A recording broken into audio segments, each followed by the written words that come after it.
3 Russian aircraft, 2 Su-34 fighter bombers loaded with guided glide bombs, 1 Su-35 escort flying top cover. A mission profile the Russian aerospace forces had run dozens of times without incident. Pushed toward the front line, released the glide bombs from standoff range, turned back before Ukrainian air defense could get a firing solution. Clean, predictable, lethal to the troops on the ground below. What the Russian crews didn't know, what nobody on the Russian side had any reason to suspect, was that a Ukrainian F-16 was already airborne, already positioning, already talking to an AWACS aircraft orbiting well behind the contact line, feeding the pilot a complete air picture that Russian radar couldn't see and Russian doctrine said couldn't exist. The Su-34s were each carrying roughly 1,500 kilograms of ordnance. Their target? Ukrainian defensive positions along a contested stretch of the Eastern Front where infantry had been holding through weeks of pressure.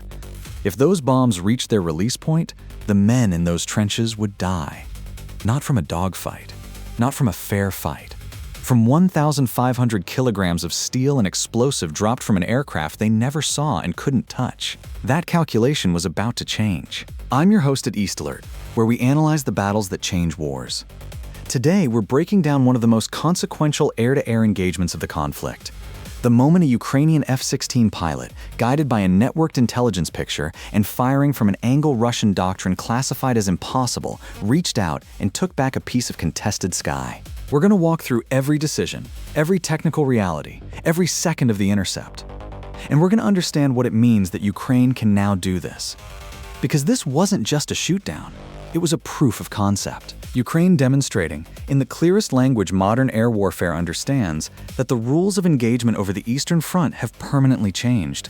The Russian aerospace forces had been operating on an assumption that their Su-34s could deliver glide bombs with relative impunity because Ukrainian air defenses couldn't reach them at standoff range and Ukrainian fighters couldn't get close enough to engage. That assumption took catastrophic damage over the front line on the day we're reconstructing right now. The Su-35 escort pilot who survived that mission flew home alone. He had to explain to his chain of command what happened. He had to describe an engagement that, according to Russian electronic intelligence and doctrine analysis, should not have been possible. He had to account for 2 aircraft that took off that morning and didn't come back. Let's start at the beginning. To understand the intercept, you need to understand the strategic logic that brought those Russian aircraft to that exact piece of sky at that exact moment. The glide bomb campaign against Ukrainian defensive positions had been running for an extended period before this engagement. Russian Su-34 and Su-35s aircraft were flying a systematic pattern. Reach a launch basket roughly 50 to 70 kilometers from the front line, release FAB series glide bombs fitted with UMPK wing kits that extended their range dramatically, then egress before Ukrainian ground-based air defense could build a targeting solution. The math seemed to favor the Russian side. Ukrainian S-300 batteries had limited reach. The AIM-120 Hawk systems were older. The NASAMS and Patriot units Ukraine had received were precious, conserved for the highest value threats: cruise missiles, ballistic missiles, aircraft that came close enough to matter. The Su-34s were staying just outside that envelope, releasing their bombs from range. And the bombs were hitting. Ukrainian General Staff reports from that period document significant damage to prepared defensive positions from glide bomb strikes. The weapons, typically FAB 500M62 or FAB 1500 variants fitted with UMPK guidance kits, were accurate enough to hit trench systems, ammunition points, and command nodes from standoff distances. Ukrainian troops were adapting, dispersing, moving. But adaptation under fire has limits. At some point, the bombs had to be stopped at the source. Which weapon was deadlier in this campaign? The glide bomb as a standoff weapon, delivering 500 to 1,500 kilograms of explosives with GPS/INS guidance? Or the F-16 as the counter, bringing an active radar homing missile into the fight? Comment below. The Ukrainian answer to the glide bomb problem had multiple layers. Ground-based air defense was one layer, but the standoff range problem was real, and solutions required time, integration, and the right equipment in the right quantities. The F-16 was a different layer entirely. Not a defensive system waiting for Russian aircraft to enter a kill zone. An offensive system that could go find them. Ukraine's F-16 program had reached operational maturity in the months before this engagement. Initial deliveries from European partner nations, Denmark, the Netherlands, Belgium, Norway, had been followed by intensive pilot and maintainer training that produced Ukrainian aviators genuinely capable of operating the aircraft in combat. Early F-16 sorties had been cautious. Familiarization, integration with Ukrainian ground-controlled intercept infrastructure, defensive counter-air against incoming cruise missiles and Shahed drones. The aircraft had performed. The systems had worked. And the Ukrainian Air Force had been quietly, methodically building towards something more ambitious. Stay with me, because what happens in the next 18 minutes of this reconstruction changes the entire calculus of the air war over eastern Ukraine. The key to what happened was the intelligence architecture behind the intercept. Ukraine's air picture on the day of this engagement was built from multiple sources working in real time. A NATO AWACS aircraft, an E-3 Sentry operating from airspace well outside the conflict zone, was providing wide-area radar coverage that Ukrainian ground-controlled intercept operators could access via data link. That coverage extended into Russian-controlled airspace and gave Ukrainian operators visibility on Russian aircraft operating from their own airbases, building track files on mission patterns, transit routes, typical altitudes, typical speeds. Satellite imagery analysis, confirmed by OSINT investigators who later documented the engagement, showed that Russian Su-34 units operating in this sector had been flying remarkably consistent profiles. Same transit corridors, same altitudes during the approach phase, same rough timing windows. The consistency that made the glide bomb campaign operationally efficient made it tactically predictable. Ukrainian intelligence had that pattern. They had studied it. They had mapped the geometry, where the aircraft flew, where they turned to their release headings, where they were most vulnerable to an intercept from an unexpected aspect. The aspect problem was fundamental to everything that followed. A Russian Su-34 crew, trained in threat awareness, was primarily scanning for threats from directions Ukrainian doctrine would logically produce, head-on from Ukrainian territory. From below and behind, where a surface-to-air missile might climb. The assumptions built into Russian crew training, built into their electronic countermeasure employment, built into their radar search patterns, was that threats came from specific directions. The F-16 pilot that day was going to come from a direction those crews weren't adequately monitoring. The intercept geometry was carefully planned. The Ukrainian F-16 launched from a forward operating location, flew an Egress route designed to exploit terrain masking, staying low, using the ground clutter that confused Russian ground-based radar, threading through a corridor identified through careful analysis of Russian sensor coverage gaps. The pilot was not flying blind. The AWACS data link was feeding a complete picture directly to the F-16's mission systems. The pilot knew exactly where the Su-34s were, exactly what altitude they were flying, exactly when they would turn to their glide bomb release heading. The Su-35 escort, one aircraft providing top cover for the two Su-34s, was positioned as Russian fighter escort doctrine dictated. Above an offset, scanning a threat axis determined by tactical doctrine. Not scanning the axis the Ukrainian F-16 was coming from. The F-16's primary air-to-air weapon for this engagement was the AIM-120 AMRAAM, Advanced Medium-Range Air-to-Air Missile, a weapon that fundamentally changed air combat when it entered service and remains one of the most capable beyond visual range systems in the world. The AIM-120C variant, which Ukraine received as part of Western military assistance packages, carries a 23-kilogram blast fragmentation warhead and uses active radar homing in its terminal phase. Maximum effective range against a non-maneuvering target runs 50 to 70 kilometers. The seeker activates autonomously. The missile goes active on its own and homes to the target without the launching aircraft needing to maintain radar lock. This is called launch and leave capability. You shoot, and then you maneuver away. That capability was central to the intercept plan. The F-16 pilot acquired the lead Su-34 on radar at a range that gave a firing solution before the Russian aircraft had any indication they were being tracked. The geometry was good. The AWACS picture confirmed what the F-16's own APG-66 radar was showing. The Su-34 was at altitude, steady on its approach, heading, crew focused on managing the aircraft and the glide bomb release sequence that was the whole point of the mission. The F-16 pilot had a firing solution. The AIM-120 was ready. The only question was timing. Holding long enough to build the geometry that maximized probability of kill, short enough that the Su-35 escort didn't acquire the F-16 first. How many Russian aircraft did the Ukrainian F-16 engage in this action? A 1 Su-34B, both Su-34s, and the Su-35C, 2 Su-34s. Answer at the end. The first missile left the rail. The AIM-120 accelerated to supersonic speed almost instantly, its rocket motor burning through the initial boost phase before cutting out and the missile coasting, preserving energy for maneuvering in the terminal phase. At the ranges involved in this engagement, time of flight was measured in seconds, under a minute from launch to detonation. The Su-34 crew had that long to realize they were being tracked, acquire the incoming missile on their radar warning receiver, analyze the threat, execute a defensive break, and successfully defeat a weapon that was already inside its no-escape zone. They didn't do it in time. The AMRAAM detonated in proximity to the lead Su-34. The blast fragmentation warhead, surrounded by pre-formed penetrators, produced a lethal pattern against the aircraft's airframe and critical systems. Combat footage captured from Ukrainian drone assets operating in the area, footage later verified by OSINT investigators through frame-by-frame analysis, shows a large aircraft beginning to break apart at altitude, a fireball developing, debris separating as the stricken Su-34 begins an uncontrolled descent. Subscribe to East Alert if you want to understand how modern warfare actually works. The F-16 pilot didn't wait to watch the result. Training and the tactical situation demanded immediate transition. The second Su-34 was still airborne.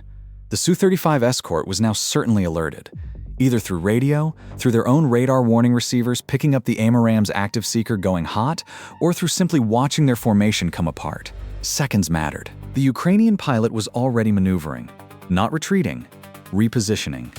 The terrain masking that had sheltered the Egress was still an option for the Egress, but the geometry had changed and there was another problem demanding immediate attention.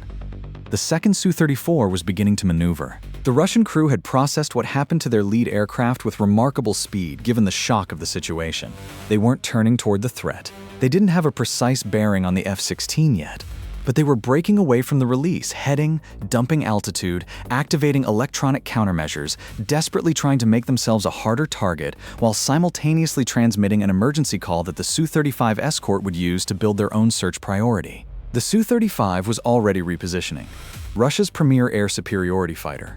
Flanker E variant, equipped with the Egress E passive electronically scanned array radar with a detection range against fighter-sized targets exceeding 200 kilometers in front sector, armed with R-77 active radar missiles and R-73 short-range missiles, was now actively searching for whatever had just destroyed an aircraft in its formation. If you believe tactics win wars, type East Alert in the comments.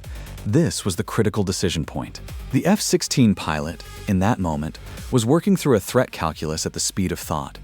Years of training compressed into rapid assessments that would determine the outcome not just of this engagement, but potentially of the pilot's life.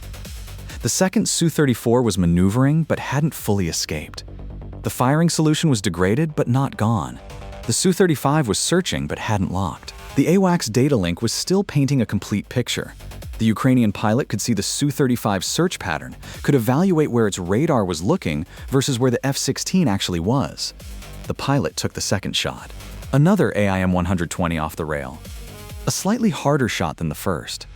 The target was maneuvering, the geometry less clean, but still within the weapon's performance envelope. The AMRAAM was designed precisely for targets executing defensive breaks. Its guidance algorithm compensates for target maneuvering, predicts where the aircraft will be when the missile arrives, drives the intercept rather than simply chasing. The second Su-34 evaded for approximately 12 seconds. Combat footage analysis, cross-referenced with Ukrainian Air Force after action, reporting verified by satellite imagery of the resulting debris field, indicates the missile detonated close enough to cause catastrophic damage to the aircraft's right engine and fuselage section. The Su-34 didn't explode instantaneously. It flew for several more seconds, trailing fire and debris, before the crew ejected or the aircraft became uncontrollable. Search and rescue efforts on the Russian side were complicated by the crash site's location and its proximity to the line of contact. Now, the Su-35 had what it needed: an approximate bearing.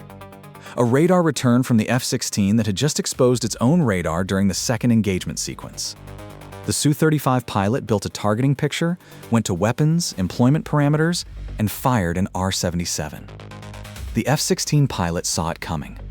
The radar warning receiver announced the active radar seeker. Countermeasures dispensed. Chaff to seduce the radar seeker, flares against any heat-seeking option, and most critically the maneuver, a hard turn into terrain, diving for the ground clutter that had protected the Egress, using the geography of the landscape as a defensive tool the way trained pilots learn to use it. the R-77 lost the lock. This is the tactical reality of terrain masking against active radar missiles. The ground returns overwhelm the missile's seeker, particularly at low altitude where the algorithms that allow the missile to separate a low-flying aircraft from background noise are pushed to their limits. The F-16 pilot knew exactly what shelter the terrain offered. The Egress route had been planned with this scenario in mind, not as a hope, but as a calculated element of the intercept design. The R-77 impacted terrain without achieving intercept. The F-16 aggressed, low, fast, under radar coverage, back to Ukrainian-controlled airspace, back to the ground crews and intelligence officers waiting to debrief a pilot who had just changed the air war over eastern Ukraine. The Su-35 pilot turned for home alone. Satellite imagery analysis conducted in the hours and days after the engagement confirmed 2 impact sites consistent with large aircraft, the Su-34 airframes, in the area of the engagement. Ukrainian General Staff reports announced the kills with the dry confidence of an air force that had been waiting to announce exactly this kind of capability. Ukrainian sources identified the aircraft types and confirmed the loss of both aircraft. Russian sources, Ministry of Defense, state media, issued no contemporaneous acknowledgement, which is consistent with Russian information management practices for air-to-air losses. What would NATO have done differently in prosecuting this intercept? Was the single aircraft approach optimal, or should doctrine call for a 2-ship minimum? Comment your analysis. The intercepted communications, fragments captured by Ukrainian SIGINT assets and described in subsequent Ukrainian military briefings, painted a picture of genuine shock in the Russian command chain. The pilots and ground crews who flew that sector had operated under an assumption of manageable risk. The Su-34's glide bomb profile was supposed to keep it safe. The Su-35 escort was supposed to handle any threats that materialized. The engagement profiles that Ukrainian surface-to-air missiles could produce had been mapped, analyzed, and accounted for in route planning. Nobody had adequately accounted for an F-16 using terrain masking, data link, and launch-and-leave AMRAAM employment to engage from an unexpected aspect. That failure of doctrine to evolve fast enough to account for Ukrainian capability development cost the Russian aerospace forces 2 aircraft on one mission. 2 Su-34 airframes at roughly $36 to $50 million each at production cost, potentially higher when accounting for modification packages and mission systems installed. 2 trained crews. And something harder to quantify but arguably more significant strategically, the operating assumption that had justified the glide bomb campaign pattern. Let's assess that campaign impact more precisely, because the numbers matter. The Russian glide bomb campaign, executed through the standoff profile the downed Su-34s were flying, had been delivering between 30 and 80 glide bomb impacts per day against Ukrainian defensive positions during peak operational periods, according to Ukrainian General Staff reporting and independent OSINT tracking. Each FAB-500 with UMPK kit carries roughly 270 kilograms of high explosive.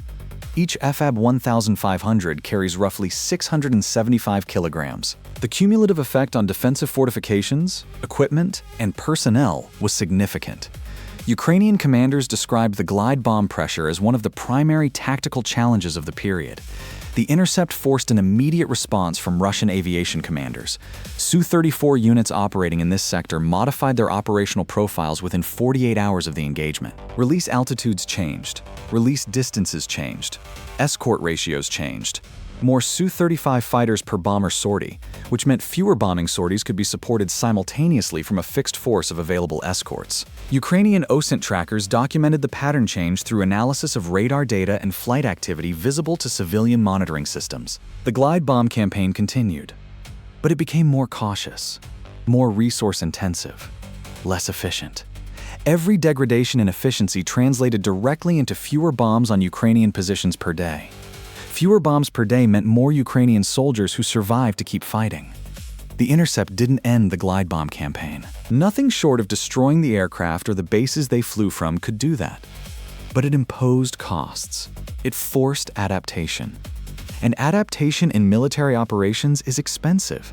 In time, in resources, in the cognitive load it places on crews and commanders who now have to account for a threat their doctrine didn't anticipate. Let's talk about what this engagement teaches, because the lessons operate on several levels. The first lesson is about the ODA loop: observe, orient, decide, act. The Ukrainian side had a faster, more complete observational picture than the Russian side, driven by the AWACS data link integration that gave the F-16 pilot information the Su-34 crews didn't know existed. When one side sees more, they make better decisions faster.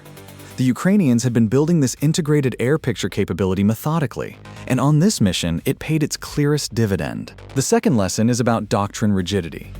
Russian aviation doctrine had developed standard profiles for the glide bomb campaign based on the threat environment as understood when that doctrine was written. Doctrine development in any military takes time. It's inherently backward-looking. It codifies lessons from past engagements, from training, from assessments of adversary capability. When adversary capability evolves faster than doctrine evolves, the doctrine becomes a liability. Russian crews were following procedures validated by previous missions. Those procedures created a predictable pattern. That predictable pattern became a targeting solution. The third lesson is about what Western capability actually added to Ukrainian warfighting. The F-16 is not a magic weapon. A Ukrainian pilot flying an F-16 is not automatically superior to a Russian pilot flying a Su-35. What the F-16 brought to this engagement was specific. The AIM-120 AMRAAM's launch and leave capability, which allowed the pilot to fire and maneuver rather than maintain radar lock and become a stationary target. The APG-66 radar's performance, and the aircraft's integration with the NATO data link architecture that connected it to the AWACS picture. Any one of those elements alone would have been insufficient. Together, in the hands of a trained pilot with a good plan, they produced a result that changed the tactical calculus of the air war. Real tactics, real consequences. East alert. The answer to our tactical quiz. The Ukrainian F-16 engaged and destroyed 2 Su-34 fighter bombers in this engagement. Option B, both Su-34S and the Su-35, is incorrect because the Su-35 escort survived after the R-77. It fired, missed the evading F-16, and the escort pilot returned to base. The correct answer is C. 2 Su-34 fighter bombers were destroyed, with the Su-35 escort surviving and returning to report a contact that, by every metric of Russian electronic intelligence and tactical doctrine, should not have been possible. The detail we couldn't fully verify through open sources. And this matters for how you understand the claims being made. Is the precise moment the Su-34 crews received their first indication of the threat. Radar warning receiver data, which would tell us exactly when the AMRAAM seekers went active and what opportunity the crews had to respond, is not publicly available. The timeline we've reconstructed is based on the geometry of the engagement as determined from debris site analysis, Ukrainian Air Force reporting, and the known performance parameters of the weapons involved. What we can say with confidence is that the time available for defensive response was short, almost certainly under 30 seconds from first indication to weapon impact on the lead aircraft. Now, 3 questions the tactical community will be debating for years. Was the single aircraft intercept approach the right call? The F-16 pilot achieved the kill, but did so accepting the risk of engaging a Su-35 escorted formation alone. A 2-ship F-16 element would have provided mutual support and a second shooter if the first aircraft was engaged. The counter-argument is that 2 aircraft double the radar emissions, double the communication signatures, double the probability of detection during the ingress. The Ukrainian commander who authorized the single aircraft intercept made a calculated bet. It worked. Does that validate the calculation, or just confirm the dice came up, right? Could the Su-35 escort have prevented this with different doctrine? The escort pilot was positioned according to Russian standard procedures for this mission type. Those procedures were developed against a threat environment that didn't include AWACS-integrated F-16S approaching from terrain-masked ingress routes. A different escort doctrine, perhaps one aircraft ahead of the formation rather than offset and above, actively scanning ingress corridors, might have detected the F-16 earlier. But that configuration would have degraded the escort aircraft's ability to perform other functions, including responding to ground-based threats. Doctrine is always a set of trade-offs, and those trade-offs become visible only when the threat environment shifts. What would you have done differently as the F-16 pilot in the moment after the second Su-34 was hit and the Su-35 was building a targeting solution? Commit to a third engagement and try to finish the escort before it could fire?